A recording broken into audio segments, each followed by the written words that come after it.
우리 주 예수 그리스도의 사랑을 받는 회중 여러분, 우리는 영원토록 즐겁게 하나님을 찬송하는 인생의 목적을 배우고자, 그리고 그 목적을 이루고자 하는 마음에서 소유리 문답의 가르침을 따라 성경에서 가르치는 하나님에 대하여 믿을 것을 고백하고 있는 중입니다. 특별히 우리는 성부 하나님께서 하신 일들을 생각하고 있습니다. 그분은 창세전에 사랑하셔서 선택하시는 백성들을 가지고 계셨고, 그들을 완전한 하나님의 자녀로 삼으시려고 결정하셔서 그 작정을 따라 아드님과 성신님 안에서 이 땅을 창조하셨습니다. 그리고 그 세계는 하나님께서 작정하신 바를 이루기에 아주 좋은 상태로 창조되었습니다. 그리고 하나님께서는 원래 계획하신 대로 이 아름답고 사랑이 넘치는 피조 세계를 사람에게 맡기셨습니다. 사람을 부왕으로 만드셔서 하나님의 형상을 따라 하나님을 닮은 통치를 모든 피조 세계에 전달하도록 하셨습니다. 특별히 이 일은 혼자 하는 것이 아니고 같이 하는 일이었습니다. 인류 최초의 교회가 부부로 시작되었습니다. 서로 사랑하는 가운데 하나님의 뜻을 좇아 이 땅을 다스리도록 하신 것입니다. 그러니 우리는 이 모든 사실 앞에서 사람으로 창조된 우리는 다음과 같은 찬송에 동참합니다. 사람이 무엇이기에 주께서 그를 생각하시며, 인자가 무엇이기에 주께서 그를 돌보시나이까. 곧 사람을 하나님보다 조금 못하게 하시고 영화와 존귀로 관을 씌우셨나이다. 시편 8편 4, 5절의 말씀입니다. 이 시편은 하나님께서 사람을 하나님의 형상대로 창조하시되 이 세계의 부왕으로 창조하신 것을 감격스럽게 생각하면서 하나님을 즐거워하고 찬송합니다. 우리도 이러한 찬송을 부르는 가운데 오늘은 하나님께서 섭리하신 일을 생각하고자 합니다. 하나님께서 지으신 모든 세계를 마치 자신의 손으로 하듯이 하나님의 작정을 이루시는 그 다스림, 이러한 하나님의 섭리에 대해서 고백하겠습니다. 11문을 함께 고백하겠습니다. 11문. 하나님께서 섭리하시는 일이 무엇입니까? 답. 하나님께서 섭리하시는 일은 모든 피조물과 그 모든 활동을 가장 거룩하고 지혜롭고 능력 있게 보존하시며 통치하시는 것입니다. 오늘은 11문만을 살펴보려고 하는데요, 특별히 조금 길게 읽은 요셉의 이야기와 함께 11문의 내용을 생각하고자 합니다. 먼저 오늘 강설의 첫 번째 부분에서는 요셉이 아니라 요셉의 넷째 형이었던 유다에 대해서 생각하고자 합니다. 이 유다에 관한 이야기를 살펴보면서 온 땅을 다스리시는 하나님의 섭리는 교회를 거룩하게 하시되 회개하게 하신다는 사실을 살펴볼 것입니다. 그 이후에는 요셉의 이야기를 살펴보려 합니다.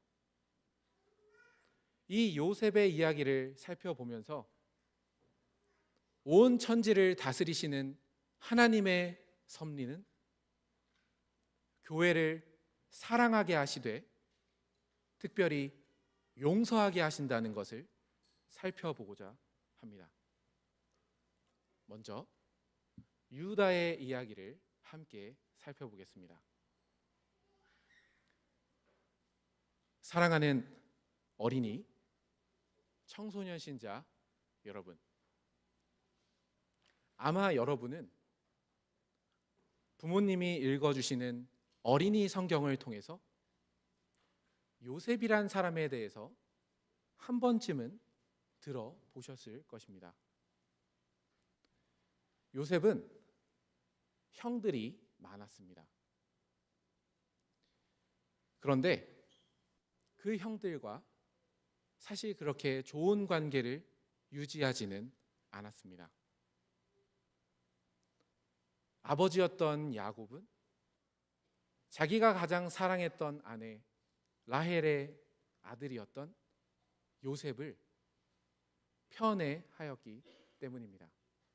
요셉만 더 좋아했습니다. 그래서 형들은 요셉을 아주 시기하고 질투하였습니다. 그리고 요셉도 가만히 있는 성격은 아니었습니다. 하나님께서 요셉에게 꾸게 하신 꿈을 서슴없이 자기의 형들과 아버지에게 말할 줄 아는 사람이 바로 요셉이었습니다. 문제는 꿈의 내용이 결국은 모든 사람이 자기 앞에 엎드린다 하는 것이었습니다. 형들도 심지어 아버지도. 그렇게 형들은 요셉을 더 미워하고 시기하면서 요셉을 죽이려고 하였습니다. 그래도 첫째 형이었던 르우벤은 그 일만은 안 된다 하면서 형제들을 만류하였는데요. 문제는 넷째 형이었던 유다의 제안이었습니다.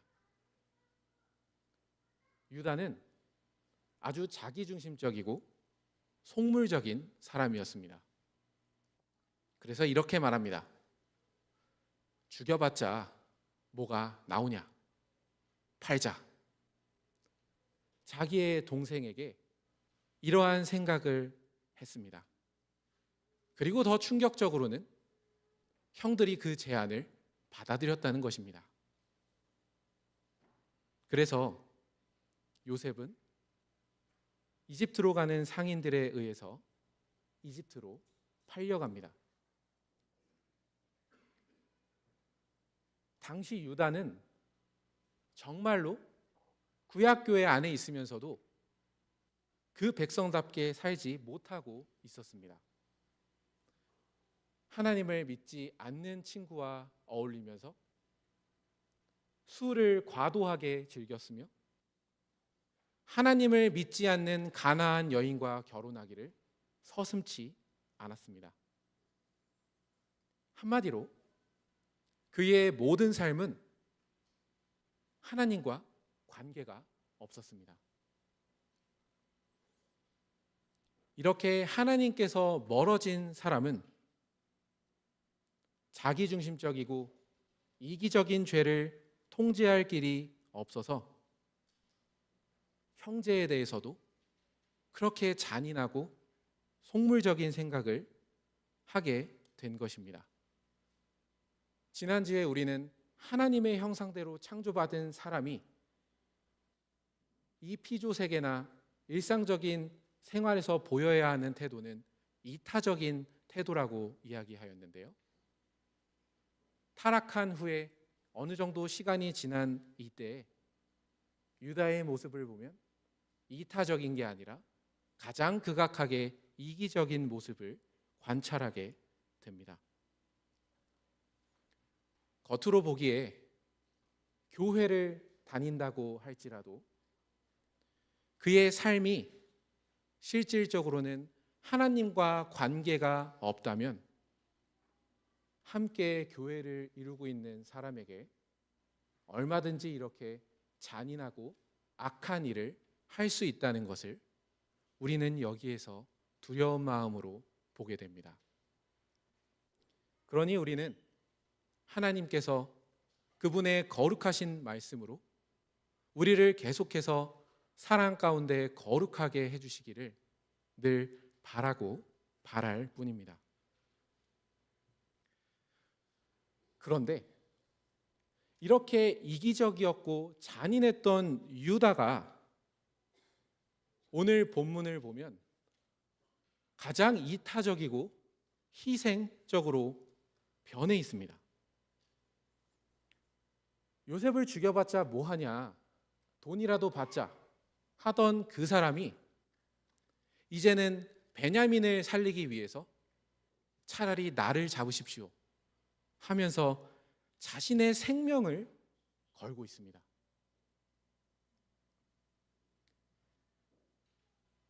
이때가 요셉이 잡혀간 지 적어도 22년은 되던 때였습니다. 도대체 왜, 그리고 어떻게 이렇게 이기적이었던 사람이 형제들을 위해서, 그리고 요셉과 같은 막내 베냐민을 위해서 헌신하는 사람이 되었을까요?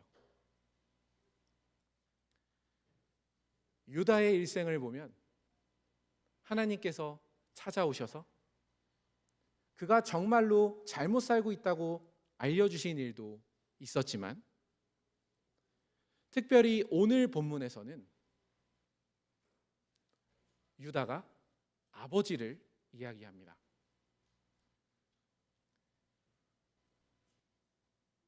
아버지 야곱은 요셉이 죽은 줄로 알고 있었습니다. 그것도 그냥 죽은 게 아니라 처참하게 들짐승들에게 찢겨 죽은 걸로 알고 있었습니다.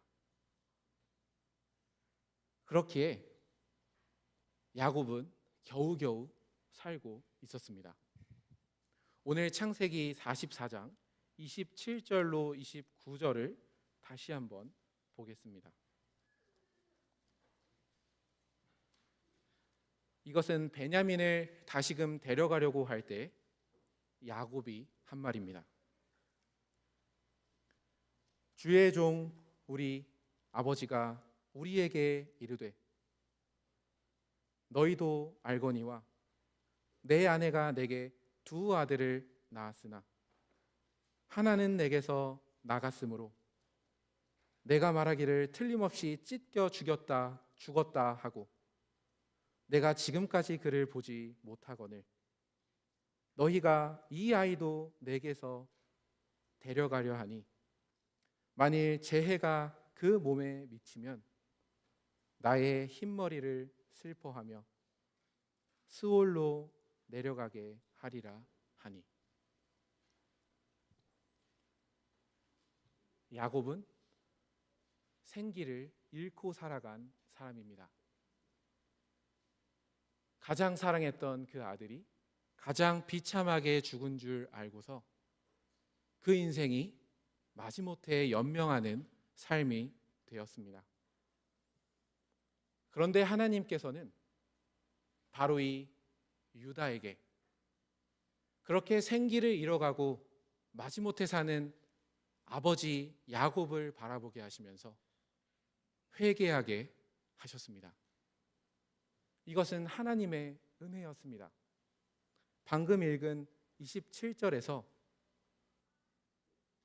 야곱은 변하지 않았습니다. 여전히 자신을 사랑했던 라헬을 내 아내라 부르며 여전히 편애를 계속해서 해 나가고 있습니다. 그렇지만 하나님께서 그 모습을 보면서도 유다에게 은혜를 베풀어 주셔서 내가 잘못했구나.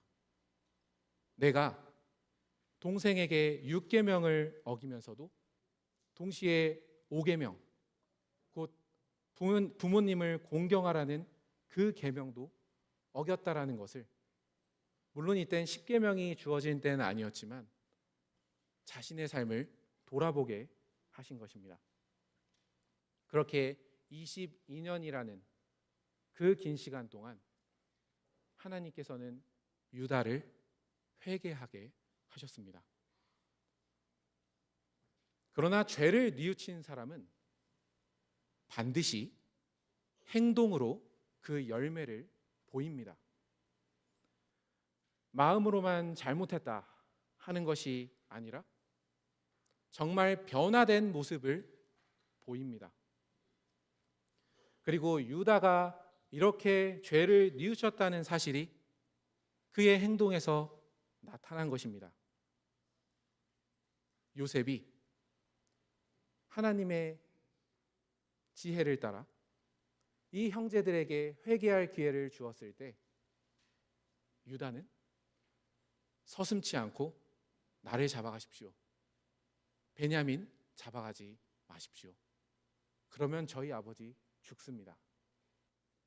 내 형제들도 다 보내주십시오 하면서 자기를 다 내어주는 사랑을 보이는 것입니다. 요셉을 팔 때 아버지가 어떻게 되는지는 생각지도 못했을 유다가 이제는 다른 형제들을 뜻깊게 생각할 뿐만 아니라 아버지도 절실하게 생각하는 그러한 사람으로서 자신을 내어주는 사람으로 변화된 것입니다. 주님의 사랑을 받는 유아셀의 회원 여러분, 오늘 우리는 소유리 문답 11문을 따라 하나님의 섭리에 대해서 고백하였습니다. 섭리는 하나님께서 작정하신 대로 이 세상을 지으신 뒤에도 하나님께서 계획하시고 작정하신 바를 이루시기 위해 그 손으로 모든 것을 다스리신다는 뜻입니다. 그렇게 하나님께서는 정말로 능력 있는 분으로서 그 넓은 땅에 심한 흉년이 들 수 있도록 하실 수 있는 분이셨습니다. 하나님께서 손을 거두시니까 가장 큰 나라였던 이집트나 가장 연약했던 한 부족이었던 야곱의 집안도 먹을 것이 없어졌습니다. 하나님은 이처럼 크고 크신 섭리주이십니다. 그런데 하나님께서 이 거대한 능력, 그 강하신 손으로 온 세계를 움직이실 때 교회에 대해서 무슨 일을 하시는지를 기억하시기 바랍니다. 그 흉년 가운데 하나님께서는 다시금 요셉과 형제들을 만나게 하셨고, 그 흉년 가운데에서 유다가 그동안 뉘우쳤던 회개의 열매를 맺게 하셨습니다. 이처럼 유다의 이야기를 생각할 때 하나님의 섭리는 단지 하나님께서 모든 것을 다스리신다는 막연한 이야기가 아니라 특별히 교회를 거룩하게 하시는 것을 향하고 있습니다. 정말로 하나님은 모든 것을 하나도 빠짐없이 통치하시지만 그 모든 통치의 목적은 교회를 거룩하게 하시고 하나님을 닮은 하나님의 형상으로 만드시는 데에 있습니다.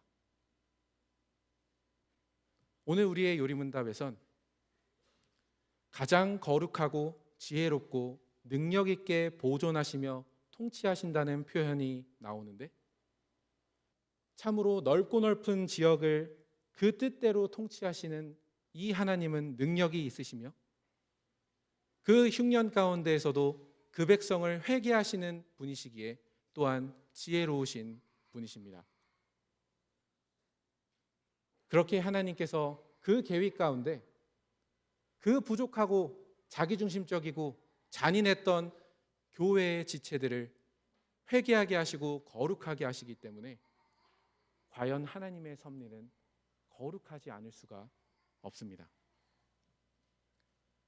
이렇듯 하나님의 섭리는 교회를 향하고 유다의 이야기를 통해서는 교회를 죄에서 건져주시고 더 깨끗하게 하신다는 것을 살펴보았는데요. 이제는 요셉의 이야기를 들으면서 하나님께서는 그 크신 섭리로 교회를 인도하시되 용서하는 사랑을 할 수 있는 교회로 만드신다는 것을 함께 살펴보고자 합니다. 요셉이 형들에게 팔렸을 때 어떤 생각이 들었을까요? 물론 그 당시는 아직 어두움이 있었던 시대라 같은 집안의 형제들이라도 어머니가 달랐습니다. 야곱의 아내와 처를 합하면 4명이었죠. 그러나 아무리 배다른 형제라도 함께 밥을 먹는 식구로서 동고동락했던 형들이 자신을 팔았다고 생각해 보시기 바랍니다. 엄청난 배신감과 절망감이 들 것입니다. 그리고 마침내 그 사람들이 힘이 없는 사람으로 내 앞에 와서 조아릴 때 요셉은 어떻게 했습니까? 우리의 일반적인 생각과는 다르게 요셉은 울었습니다. 무척 크게 울었습니다. 그리고 요셉이 운 이유는 자신의 죄를 고백하며 베냐민 대신 자신을 내어주는 유다의 변화된 모습을 보고 웁니다. 흉년 가운데 자신의 죄를 고백하는 형제들을 참으로 불쌍히 여기면서 사랑한 것입니다. 어떻게 요셉은 이러한 마음을 가질 수 있었을까요? 크게 성공해서 마음이 넓어진 걸까요? 하나님의 말씀은 그렇게 말하지 않습니다. 요셉이 자신에게 그토록 악한 일을 했던 형제들을 용서할 수 있었던 이유는 하나님께서 교회를 위해 하신 일을 알았기 때문입니다. 오늘 우리 신앙 고백서의 표현을 빌리자면 교회를 위한 하나님의 섭리를 깨달았기 때문에 그 안에서 형제들을 용서할 수 있었던 것입니다. 어떻게 그럴 수 있는지 조금 더 자세히 살펴봅니다. 오늘 본문인 창세기 45장 4, 5절을 읽겠습니다. 요셉이 형들에게 이르되 내게로 가까이 오소서. 정말로 놀라서 그 자리에 서 있는 형제들을 가까이 부릅니다. 그들이 가까이 가니 이르되 나는 당신들의 아우 요셉이니 당신들이 애굽의 판자라. 5절입니다. 당신들이 나를 이곳에 팔았다고 해서 근심하지 마소서. 한탄하지 마소서. 하나님이 생명을 구원하시려고 나를 당신들보다 먼저 보내셨나이다. 요셉을 애굽에 가게 한 게 형제들 아닙니까? 시기와 질투로 죽여봤자 뭐하냐, 돈이나 받자 하면서 판 형제들 때문에 이집트로 간 것이 아닙니까? 그러나 요셉은 하나님께서 이 교회를 위해서 하신 일을 봅니다. 하나님께서 장차 큰 나라를 이룰 이 나라가 아직은 민족이었던 이 작은 집단이 흉년 가운데 없어지지 않도록 이 교회를 지키시려고 자기를 여기에 보내셨다고 이야기합니다. 그래서 당신들이 이집트의 판자라고 자기를 소개하지만 형제들에게 이야기할 때는 교회를 살리시기 위해서 하나님이 이곳에 저를 보내셨습니다 라고 이야기한 것입니다. 하나님께서 교회를 위해서 하고자 하시는 일을 알았기 때문에 형제들이 한 일을 용서할 수 있었던 것입니다. 형제들이 행한 것이 사람의 눈에 보기에는 악이고 절대로 해서는 안 되는 일이지만 전능하신 하나님께서는 그 악한 일이라도 교회를 위해 선하게 바꾸실 수 있다는 것을 요셉은 깨달은 것입니다. 그래서 요셉은 계속해서 말합니다. 45장 6, 7절입니다. 이 땅에 2년 동안 흉년이 들었으나 아직 5년은 밭갈이도 못하고 추수도 못할지라. 하나님이 큰 구원으로 당신들의 생명을 보존하고 당신들의 후손을 세상에 두시려고 나를 당신들보다 먼저 보내셨으니. 8절까지 읽겠습니다. 그런즉 나를 이리로 보낸 이는 당신들이 아니요 하나님이시라.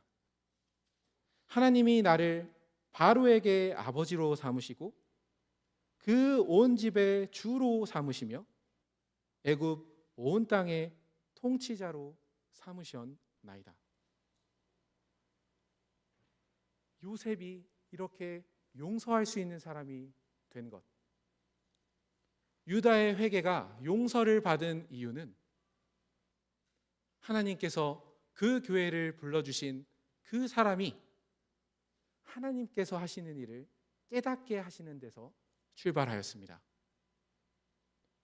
하나님께서 하시는 일을 볼 때 사람은 자기에게서 벗어날 수 있습니다. 자기중심적으로 다른 사람을 판단하고 다른 사람이 나에게 한 일을 판단하지 않고 하나님이 지금 무엇을 하시는가, 그 일을 볼 때 우리의 마음은 넓어지고 다른 사람을 기꺼이 보듬을 수 있는 마음을 갖게 되는 것입니다. 그러면 정말로 중요한 질문이 남습니다. 어떻게 우리가 하나님께서 하시는 일, 하나님의 섭리를 우리가 어떻게 알 수 있다는 것입니까? 우리는 이 사실도 요셉의 이야기에서 생각해 볼 수 있습니다. 조금 앞으로 넘기셔서 창세기 39장 2절과 3절을 함께 보고 싶습니다.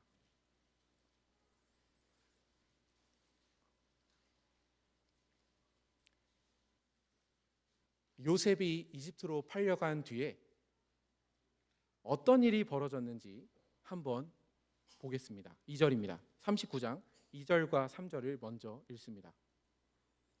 여호와께서 요셉과 함께 하심으로 그가 형통한 자가 되어 그의 주인 애굽 사람의 집에 있으니 그의 주인이 여호와께서 그와 함께 하심을 보며 또 여호와께서 그의 범사에 형통하게 하심을 보았더라.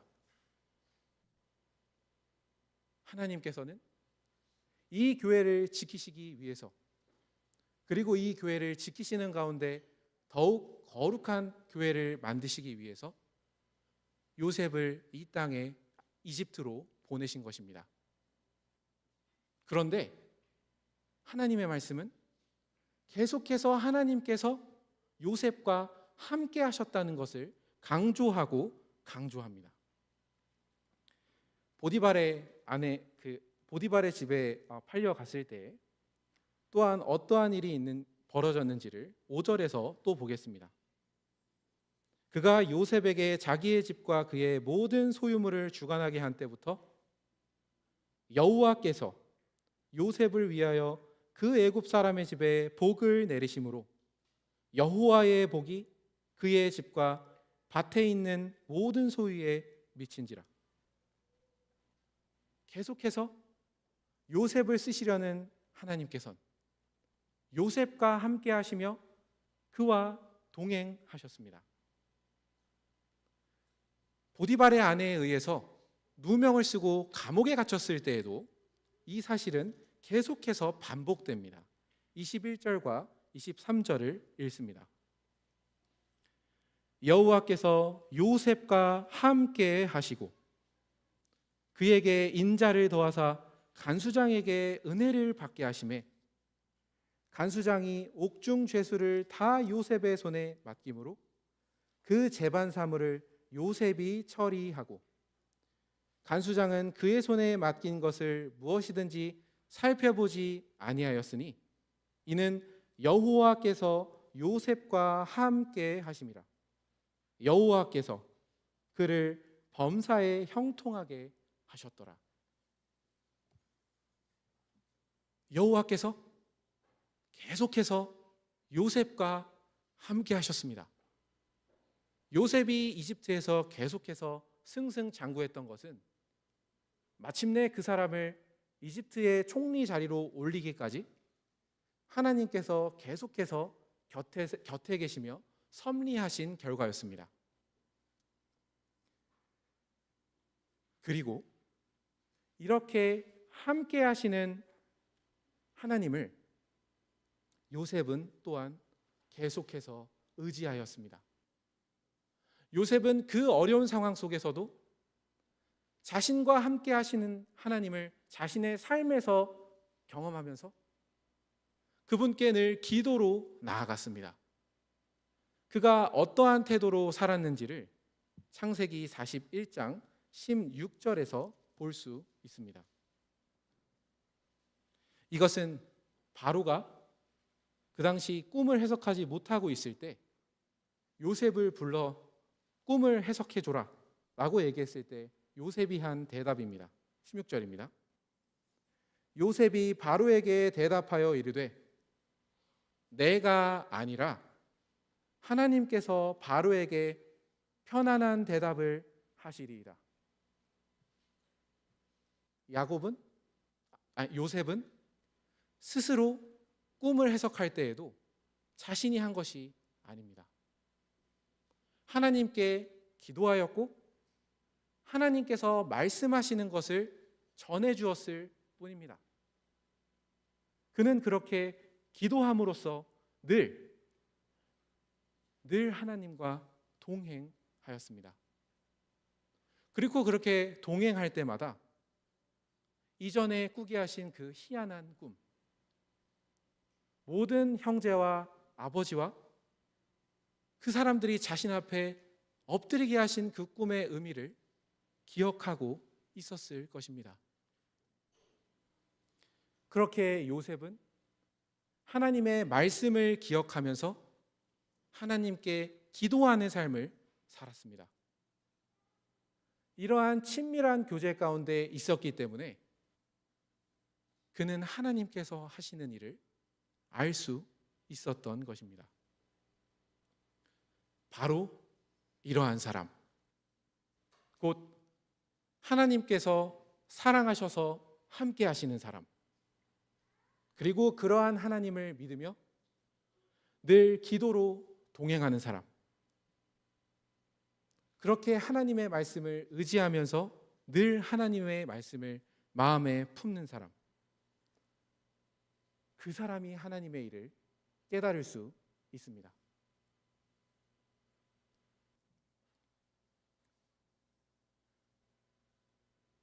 바로 이러한 사람이 하나님께서 교회를 위해서 하시는 일을 바라보며 그 안에서 하나님이 한 일을 바라보며 같이 교회를 이루는 사람들의 연약함을 보듬을 수 있고 그 사람들에게 긍휼히 여기는 사랑을 베풀 수 있는 것입니다.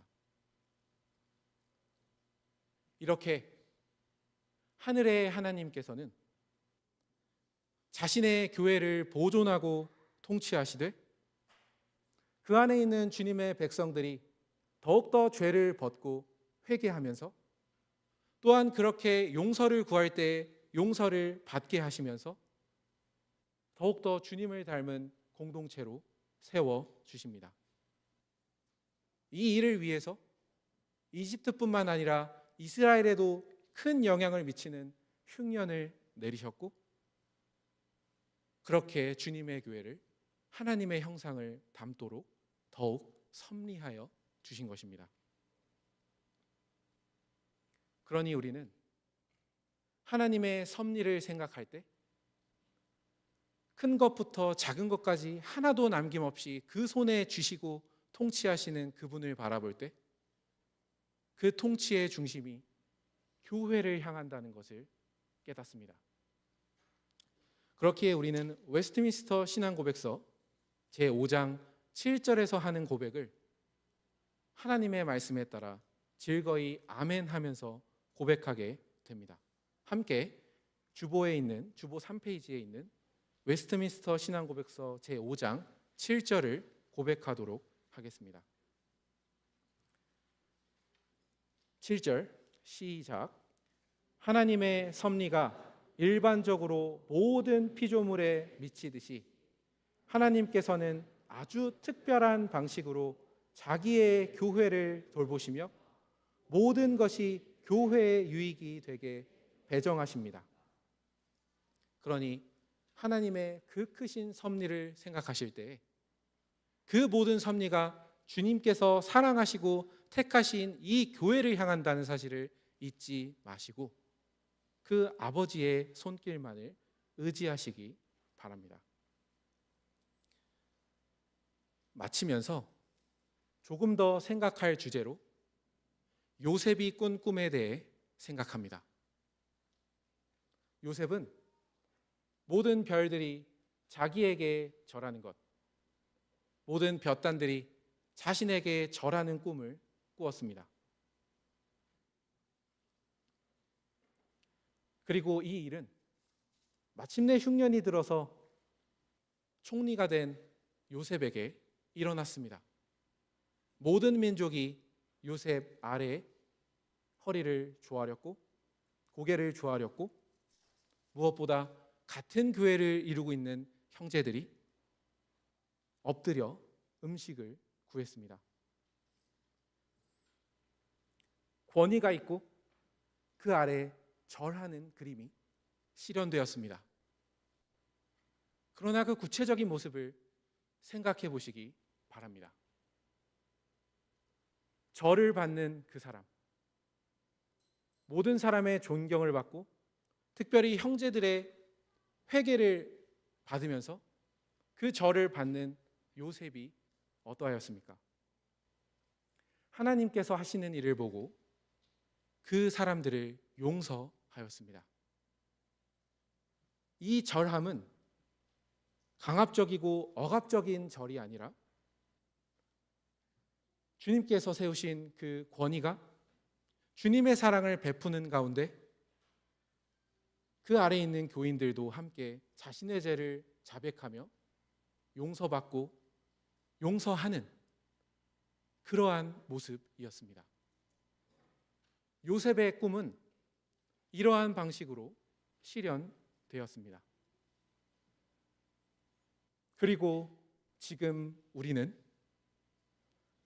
교회의 진정한 권위를 받으신 분, 곧 하늘과 땅의 모든 권세를 받으신 왕이시오, 바로 그런 분으로서 교회의 머리가 되신 예수 그리스도께 요셉의 형제들보다 더한 심정으로 엎드립니다. 우리가 오전 예배 때 잘 배우고 있는 대로 그리스도께서는 자기의 백성이라고 불렸던 이스라엘의 지도층에게 버림을 받으시고 따르던 무리에게 버림을 받으시고 사랑하는 제자들에게도 배신을 당하고 버림을 받으셨습니다. 그리고 마침내 십자가에선 아버지께 버림을 받으셨습니다. 그러나 우리 주 예수 그리스도께서 그 길을 어떻게 가셨습니까? 하나님의 일부 말씀이 아니라 모든 말씀을 가슴에 새기면서 하나님과 동행하였습니다.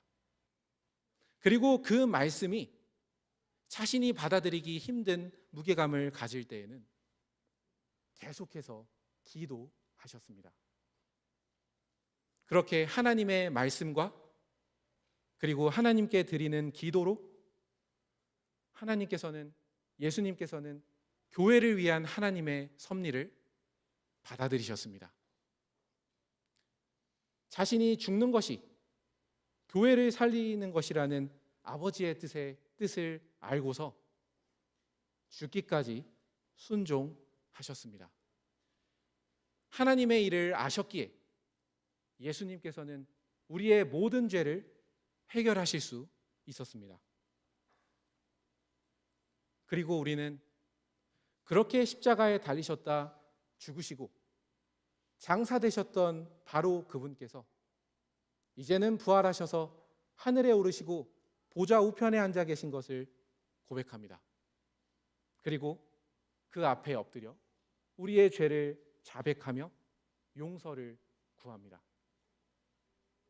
그 거룩한 사랑의 왕께 우리도 그 보좌에 엎드려서 우리의 죄를 사해 주시기를 구하는 것입니다.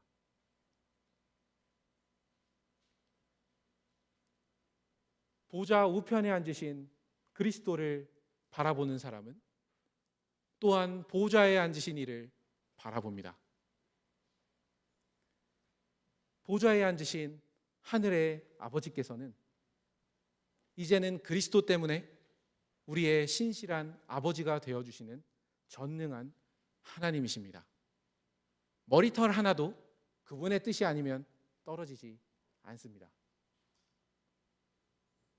그러니 우리는 이 땅에 살아가다가 우리가 기대하지 않은 일들이나 우리가 겪고 싶지 않았던 힘든 일들을 마주할 때 그 모든 일들 앞에서 왜 나에게 이런 일이 벌어졌는가 하며 그 이유를 묻기 이전에 우리를 위해서 그 사랑하시는 아드님을 내어주신 아버지의 손길을 봅니다. 그렇게 우리는 바울 사도를 따라 자기 아들을 아끼지 아니하시고 우리 모든 사람을 위하여 내주신 이가 어찌 그 아들과 함께 우리에게 모든 것을 주시지 아니하겠느냐 하는 바울 사도의 고백에 참여합니다. 그리고 그 어떠한 피조물도 그 어떠한 고난이나 그 어떠한 어려운 상황도 우리를 위해 사랑하시는 아드님을 죽이신 그리고 부활시키신 그 아버지 안에서 우리의 모든 의문은 답을 얻습니다. 그렇기에 살아가다가 때로는 왜 나에게 이런 일이 바로 그 왜라는 그 질문을 우리를 사랑하셔서 모든 것을 내어주신 아버지의 손길에 맡기시기 바랍니다. 그것은 우리가 앞뒤를 보고 원인과 결과를 파악할 수 있는 문제가 아닙니다. 삶에 나타나는 모든 어려움은 설명할 수 없는 일들이 훨씬 더 많습니다. 그러나 그 모든 의무는 우리를 사랑하신 아버지 안에서 잠잠해집니다. 그리하여 잎새와 풀, 비뿐만 아니라 가뭄도, 풍년뿐만 아니라 흉년도, 건강뿐만 아니라 질병도, 부뿐만 아니라 가난도, 참으로 이 모든 것이 우연이 아니라 나를 사랑하시는 아버지께로부터 왔다는 이 믿음을 잃지 마시기 바랍니다. 그럴 때에 우리는 어떠한 역경 가운데에서도 인내하고 형통할 때에는 감사하며 또한 장래일에 대해서도 우리의 신실하신 하나님 아버지를 굳게 신뢰하면서 그 어떠한 피조물이라도 나를 향한 아버지의 사랑에서 끊을 수 없다 하는 고백 가운데 살아갈 수 있게 됩니다. 보좌에 앉으신 그분, 그리고 보좌 우편에 앉으신 그분을 바라보시면서 때로는 설명되지 않는 삶의 어려움이 있더라도 결국은 그 모든 일이 나를 위해서 죽으신 그리스도 안에서 나를 얻으시려고 아드님을 내어주신 그 아버지의 손길 안에서 일어났다는 사실을 잊지 마시기 바랍니다. 그렇게 우리가 어떠한 상황을 마주하더라도 하늘 아버지의 사랑을 의심하지 않으면서 계속해서 전진해 나아갔으면 좋겠습니다. 함께 기도하겠습니다.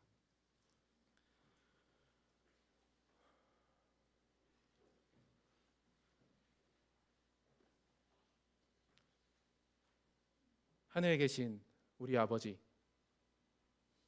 오늘 소일의 문답 10일 문답을 따라 하나님의 섭리에 대해서 고백하게 하여 주시니 감사드립니다.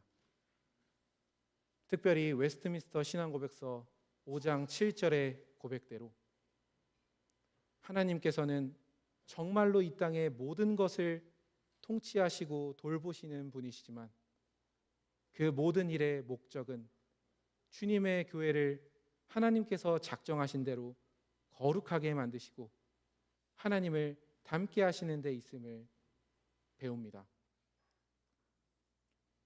요셉이 살아가던 그 당시에 흉년이 모두에게 좋지 않은 것처럼 보였으나 그 가운데에서 주님의 교회는 하나님의 지혜로운 섭리 가운데 자신의 죄를 회개하며 죄를 자백하고 용서를 구했으며 동시에 하나님의 섭리를 바라보는 주님의 종을 통해서 주님의 교회는 긍휼히 여기는 사랑을 받는 가운데 보존되고 다음 단계를 향해서 나아갔음을 보게 됩니다. 그러함으로 저희가 교회를 이루며 이 땅을 살아갈 때 우리가 눈에 보기에 안 좋은 일이 벌어지더라도 환경적인 일들과 국가적인 상황과 경제적인 상황과 정치적인 상황 모두가 안 좋아져서 더 이상 우리의 소망이 없어 보일 때라도 흉년 가운데서 그 교회를 거룩하게 하시며 더욱더 하나님의 형상으로 빚으신 하나님의 섭리를 바라보며 저희도 주님의 사랑을 믿는 가운데 계속해서 주님의 교회로 나아가게 해주시기를 구합니다. 보좌 위에 앉으신 하나님, 보좌 우편에 계신 죽임당한 어린 양을 바라보며 그 어떠한 일이 벌어지더라도 그것이 우리를 위해 목숨을 바치시고 그러한 아드님을 내어주신 아버지의 손길에서 왔음을 잊지 않고서 저희의 모든 의문과 궁금증은 아버지의 손길에 맡겨두고 계속해서 아버지를 사랑하며 신뢰하는 가운데 나아갈 수 있게 해주시기를 구합니다. 우리 주 예수 그리스도의 이름으로 기도드렸습니다.